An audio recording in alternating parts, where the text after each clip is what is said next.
The second I pressed the button to open my garage door, I heard shouting outside. "He's armed! He's dangerous!" Karen's shrill voice echoed down the street like a siren. Before I could even see what was happening, two black SUVs screeched to a stop in front of my house. Men jumped out with guns drawn, aiming straight at me. I froze, hands raised, my heart slamming against my ribs. "What the hell is going on?" I yelled. Karen stood at the curb, clutching her phone, grinning like she'd won. "Finally, he's finished. He's hiding someone dangerous in there. Arrest him." But as the garage door fully rolled up, the men's faces changed from aggression to pure shock. Standing there in my garage, sipping coffee like nothing was wrong, was Governor Price himself. He turned slowly, eyes narrowing at the armed men. One of them whispered, panicked, That's the governor." Another's hand started to shake. The whole street had gone silent except for Karen's voice. "Don't just stand there! Shoot him! He's dangerous!" But no one moved. Instead, the governor set down his cup and said, voice like thunder, "Put those weapons down, right now." The men's guns lowered instantly. The one in charge turned to Karen, face pale. "Ma'am, do you have any idea who you just tried to have us arrest?" Karen blinked, her smug smile slipping away. "What are you talking about?" I lowered my hands, looking straight at her. "Karen, you called the cops on me, but you just pointed them at the governor of this state." Her knees buckled. "No! No, no, no!" And for the first time, she was the one frozen in the driveway. Karen's face went white as the governor stepped forward, brushing past me like he already knew how this would play out. His voice cut through the thick silence. "Officer," he said, pointing at the man with the rifle still half raised, "who authorized this call?" The officer hesitated, sweat rolling down his temple. "Sir, we got a report from this woman." He jerked his thumb toward Karen. Karen's head snapped back and forth, her words tumbling out in a frantic mess. "Wait, no, you don't understand. I didn't know he was here. I thought he's dangerous. He stole this garage." The governor raised an eyebrow, unimpressed. "Stole the garage? That's your claim?" He looked at me with a hint of amusement, then turned back to her, his tone hardening. "You just tried to weaponize law enforcement against a private citizen. Worse, you nearly ordered them to fire on me." The crowd of neighbors that had gathered gasped, phones up and recording every second. Karen stumbled back a step. "No, I was protecting the community. This whole street knows he doesn't belong here." She pointed a shaking finger at me. "He's a liar, a fraud." The governor chuckled, cold and sharp. "A fraud? Son, show them." I walked to the workbench in the garage, grabbed the old wooden box, and held up the deed my grandfather signed, sealed by the county decades ago. "This garage, this land, it's mine. Always has been." Karen's mouth opened and closed like she couldn't find air. The governor folded his arms, staring her down. "Ma'am, I fought for this state to protect people like him from people like you." The officer nearest Karen finally pulled out his cuffs. "Governor, do you want us to—" "Yes," the governor cut him off. "Arrest her." Karen screamed, stumbling backwards. "No, this isn't happening! You can't do this to me!" But the crowd only cheered louder.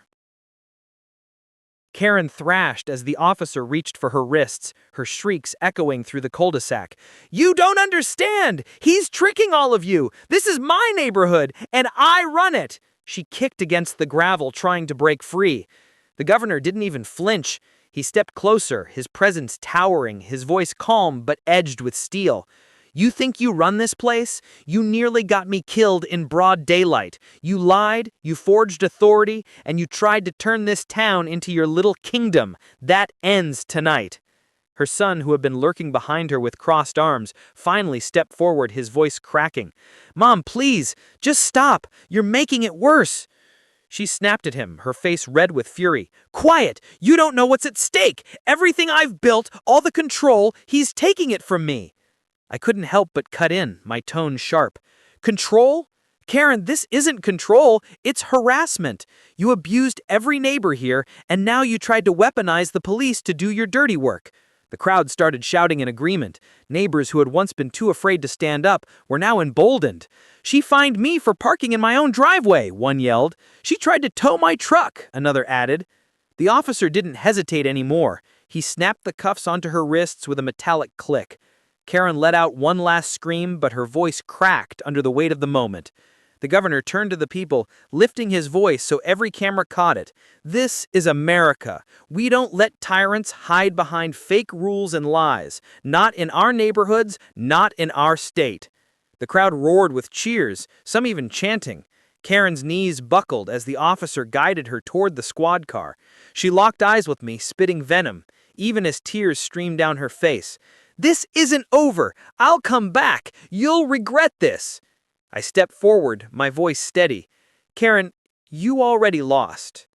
The cruiser door slammed shut with a metallic thud, muffling Karen's wails as the lights lit up the night sky. Neighbors clapped, some whistled, and phones stayed high in the air, capturing every second. For years she'd ruled the block with fear, fines, and fake rules.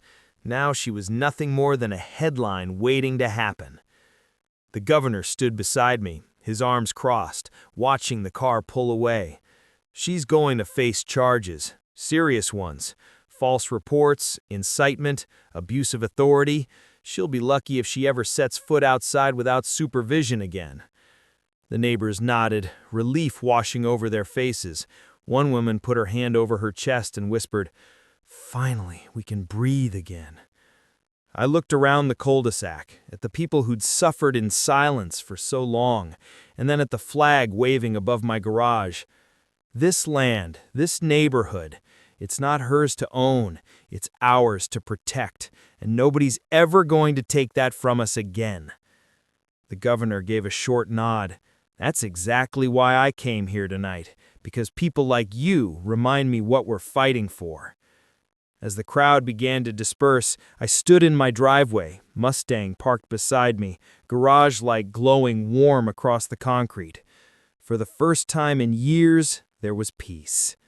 I whispered, more to myself than anyone else, but loud enough for the cameras to catch.